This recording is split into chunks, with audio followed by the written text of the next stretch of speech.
Good evening, and thanks for joining us on the Week in Review. I'm Nick Blumberg. President Trump threatens to defy a court order and pull funding from sanctuary cities. This president has threatened our city and other cities across America on multiple fronts. I just want to name the fact how unnatural this person's behavior is. The sanctuary city threat comes amid a whiplash week of funding freezes as the administration slashes $2 billion for mental health and substance abuse programs, then quickly reverses course. Hey, hey, ho, ho, ICE and NOME have got to go.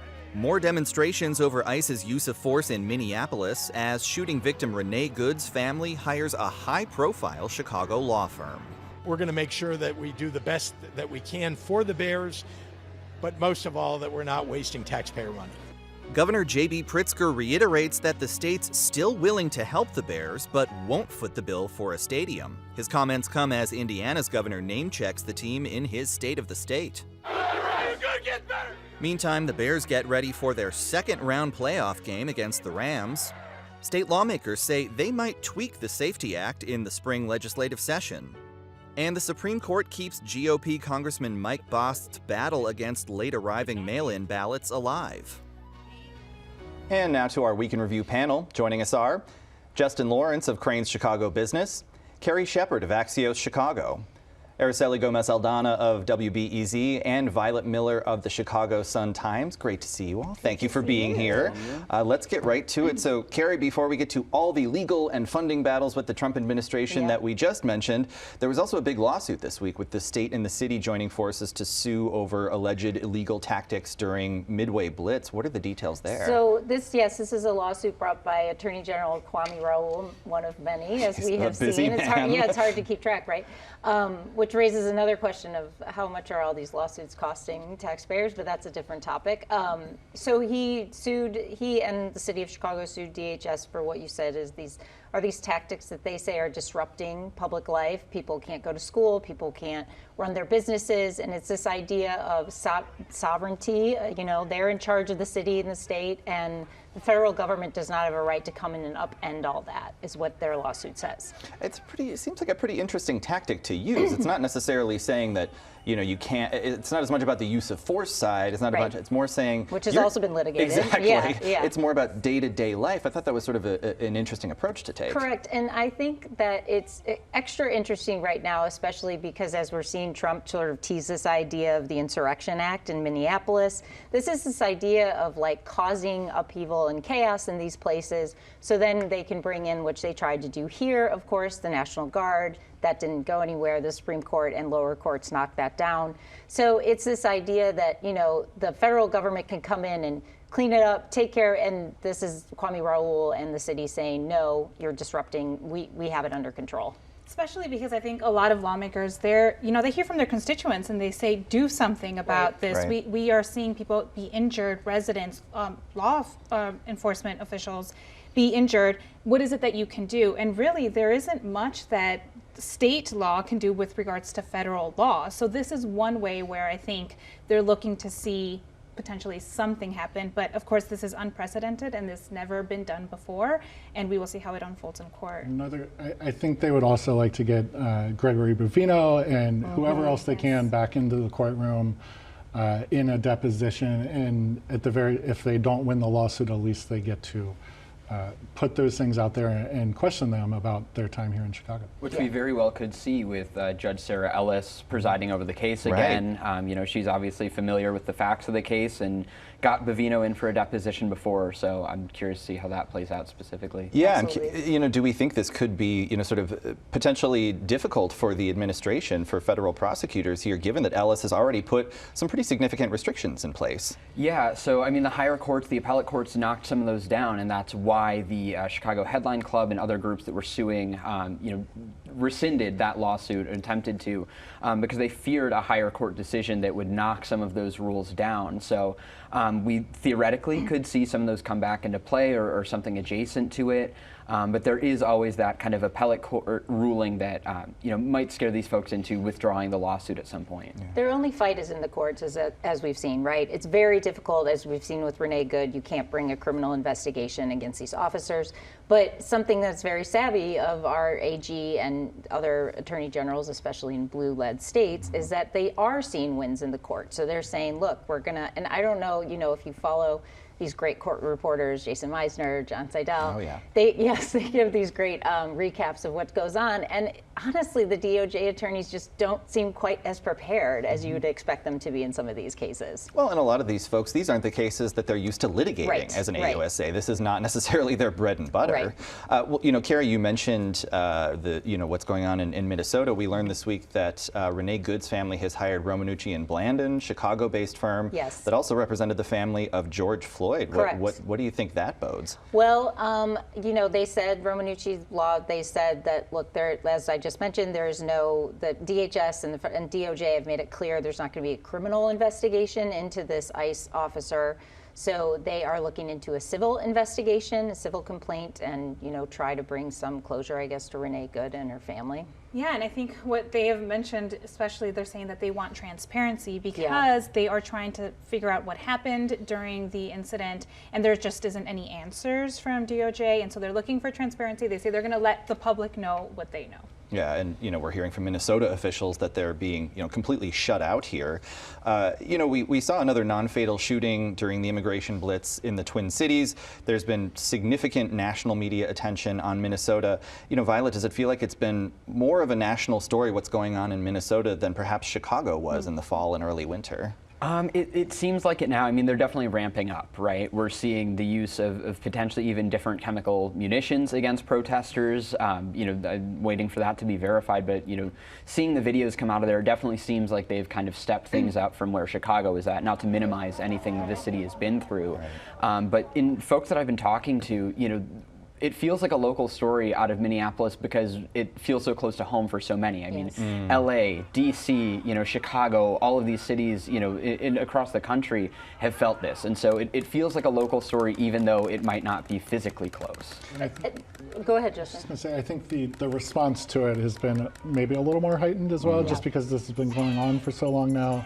We've seen court cases, we've seen response to it, but U.S. Representative Robin Kelly introduced articles of impeachment against Kristi Noem. So there's talk of defunding ICE, right? Where do you stand on that? Do you really want to defund them completely or just water down the funding and force change? So the response from Democrats has been a little heightened as well. And I think that in Minnesota is still, Twin Cities, my colleagues there say, the city's still very raw from George Floyd. You mentioned that with George Floyd with Romanucci law. Like this, this is tapping into a lot of those protesters and what they experienced 5 years ago, 6 years ago. Yeah.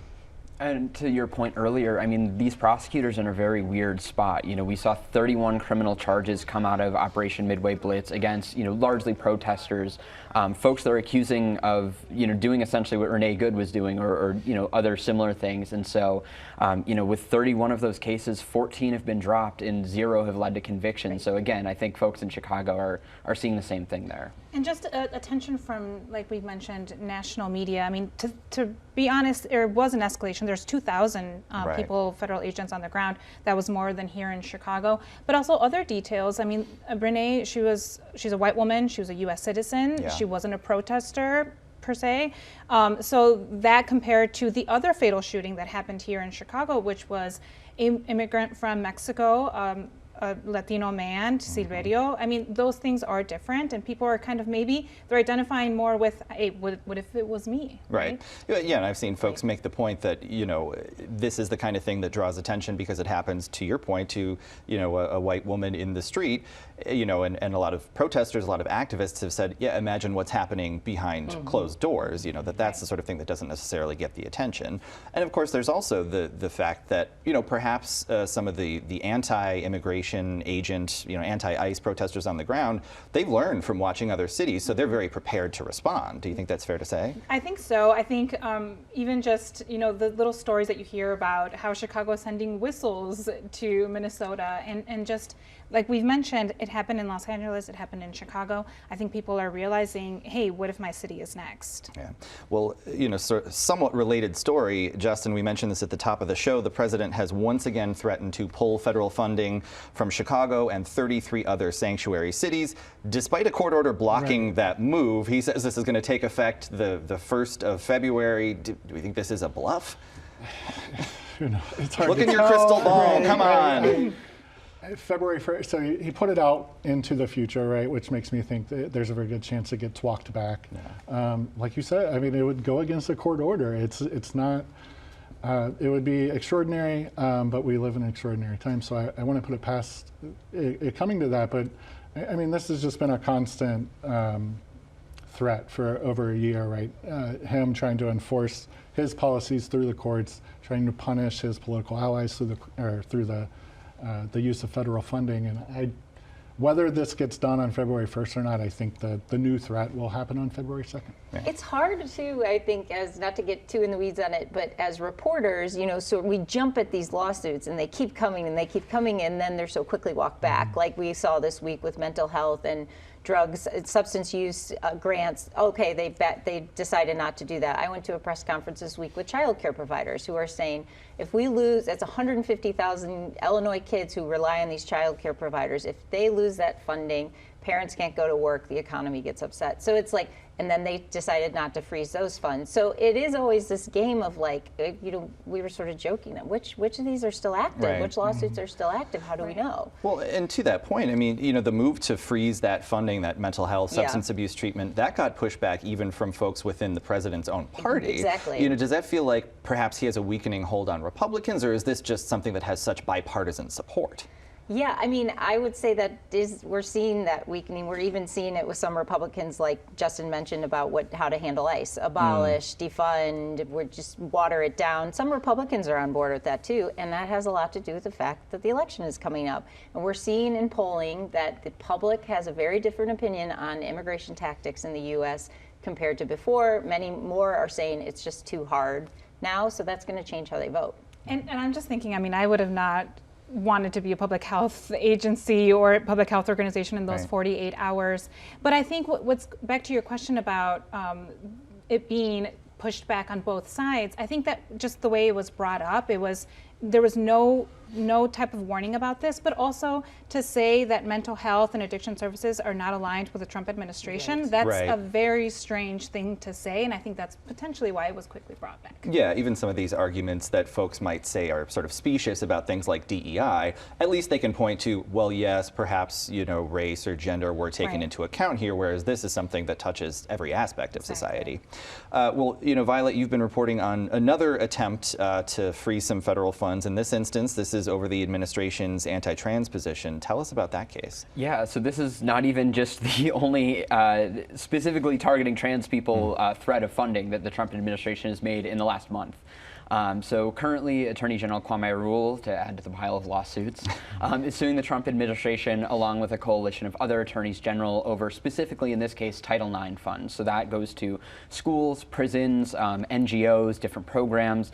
They all get this funding to the tunes of billions of dollars. And so, that's what the Trump administration is targeting now. Last month, they announced that through DHHS, they were going to be trying to pull Medicare and Medicaid funding for institutions that provide gender-affirming care to youth. That's 19 and below, so not just minors. And Raul, filed another lawsuit to that and got an early victory in that the judge is looking at a motion that could end the case, filed for summary judgment, and the federal government has agreed to hold off on their proposals till at least mid-April. And that's on top of the lengthy bureaucratic process those rules need to go through before they become concrete as well. So again, Raul, mounting wins in the courts, and it seemingly, the fight here in the courts is where they're seeing the most wins. And I mean, those Medicare and Medicaid dollars for a lot of hospitals, for a lot of providers, that would be sort of a death blow. Absolutely, and this is not a new threat. This is something that we were seeing a lot last summer. A lot of institutions, while again this isn't legal or being enacted, were pulling this care anyways, leaving thousands of patients without their medical treatment, and that's just out of fear. And University of Chicago specifically, when they released their statement, said that they were choosing either between their entire patient body or their trans patients, and they were leaving those trans patients behind. You know, turning to another court case this week, Justin, we saw the Supreme Court rule that an Illinois congressman can sue over the state's mail-in ballot policy, but this was just sort of about whether he has standing. We've got a ways to go. Yeah, they did not rule on, I guess, the merits of the case, right? But this is, you know, these are ballots that are post-dated before the election, but they come in after, they get counted. I don't think it's lost on anyone. This is something that the president often rails about, right? And I think that is very important to him, I guess. And so we'll see where it goes. But as you said, it's not settled. There's another case I think that they're going to bring up in the spring. Yeah, it could potentially provide some clarity there. Well, and we were talking about this as well, that there are changes to USPS mail handling that could completely throw everything for a loop. Yeah, I mean, the postmark system is not the same as it used to be. You know, it's no longer the day that it's dropped off. It's now the day that it's processed. That can take, days at a time. And possibly with, either this case, the way the Trump administration wants to handle mail-in ballots could invalidate a large number of them. And that's just the latest in a line of attacks. I mean, we've seen executive orders that, Illinois election bodies have said won't affect Illinois elections, but it is a continuation of this pattern. Yeah. I can't remember the last time I mailed something, but I definitely don't know when it was time marked. So I don't understand how people are going to know this if they're just trying to do their, their duty and vote. Yeah. But that's just it. But most people do mail when they vote. Voting by mail is sometimes the only option for people. Not everybody can get off work to go vote. Sometimes it's the best option for them. Yeah, mobility issues, transportation issues, for sure. All right. Well, speaking of election years, Araceli state lawmakers heading back to Springfield. State House Speaker Chris Welch says, they're considering this new tax on millionaires to help close a $2 billion budget gap, but we've got an election in this year. How tough might it be for lawmakers to swallow passing a new tax when they're thinking about, the ballot box? Nick, I think it would be tough. Great, moving on. Yes. I mean, yeah, they're obviously looking for ways to kind of try and get over this $2.2 billion budget deficit. Of course, a surcharge on people whose income is over $1 million. But at the end of the day, is this what needs to be discussed? Of course, we've seen a lot of discussions around taxing the rich. That's gaining a lot of momentum. But how do you get that through?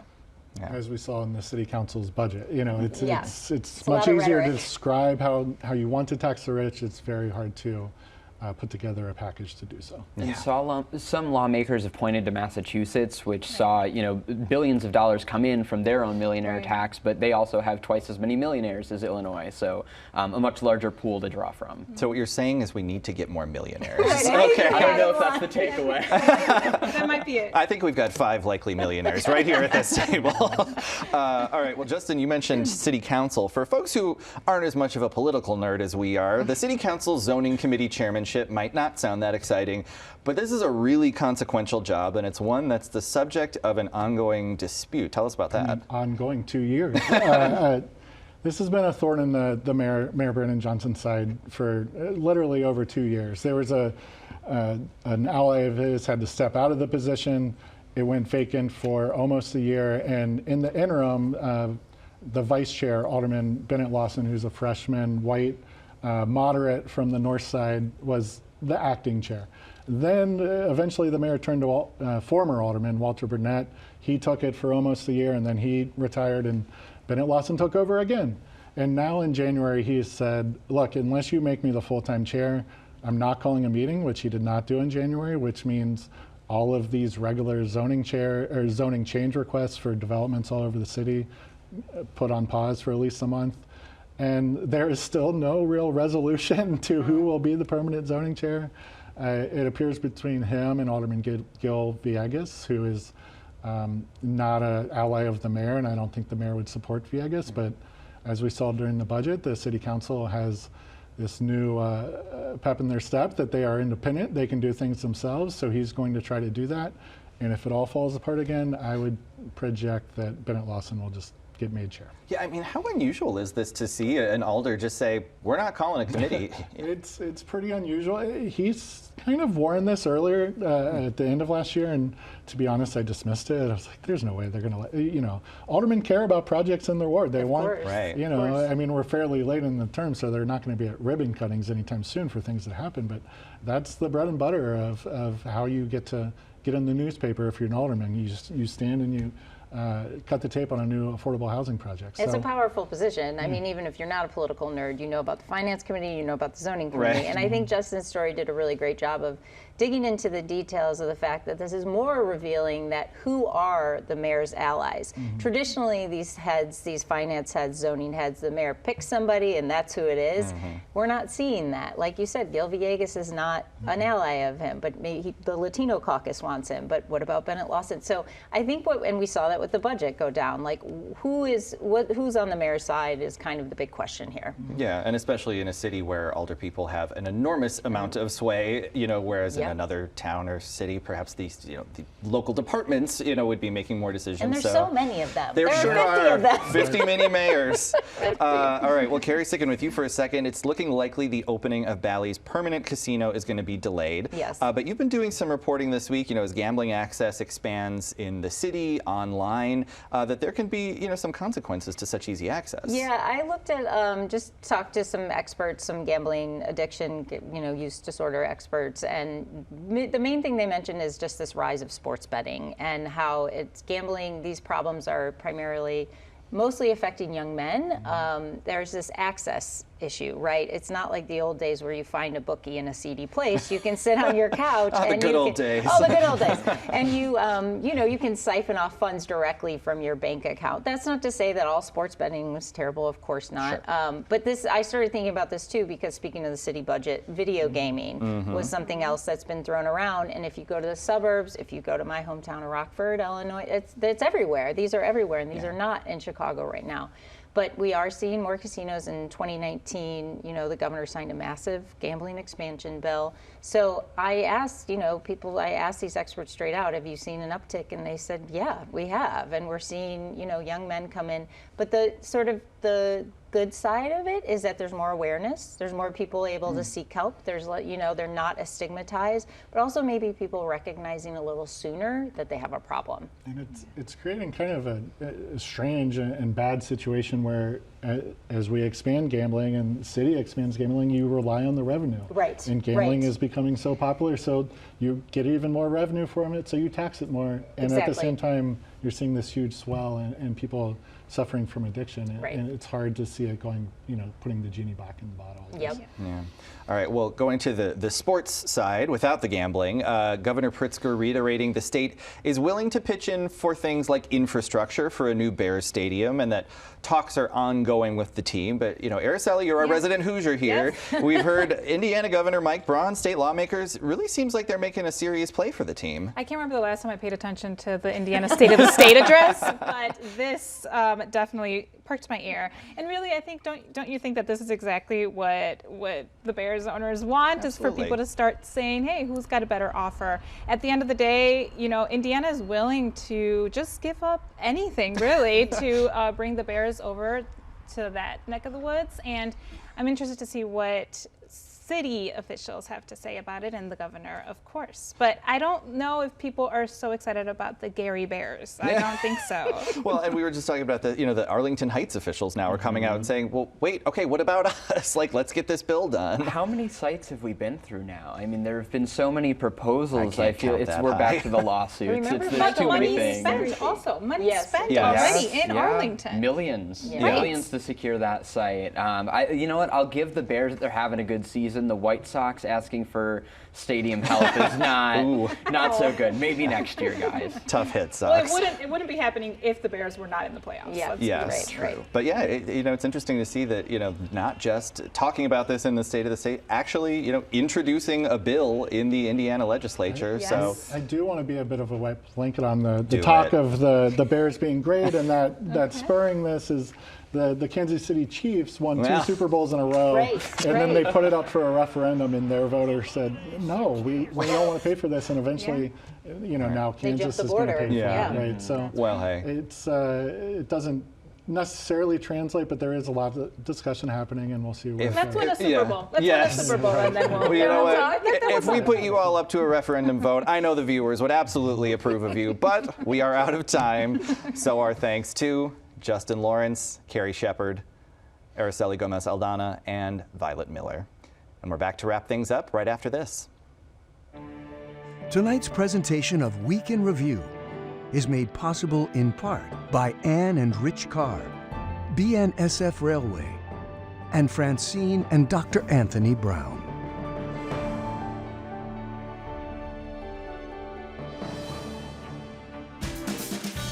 Chicago Tonight is made possible in part by the Alexandra and John Nichols family, the Polk Brothers Foundation. Additional support is provided by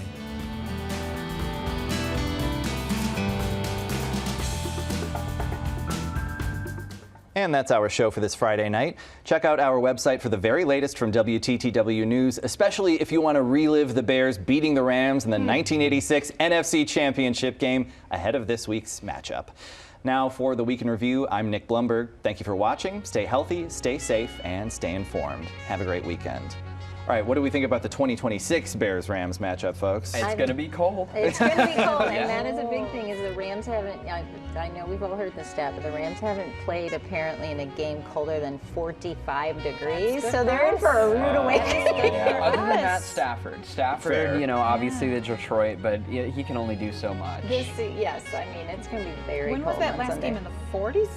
40? Yeah, right. Yeah. I imagine the Bears fans will be miserable summer. up until the last 3 minutes of the game, and Yeah. then they'll be ecstatic because they came back and won again. That is their specialty. How so. many of us were like, turn it off, I'm just Right. going to go to bed, and then we're like, Yeah, stick around. Closed captioning is made possible by Robert A. Clifford and Clifford Law Offices, a Chicago personal injury and wrongful death firm, righting the heaviest wrongs for more than 40 years.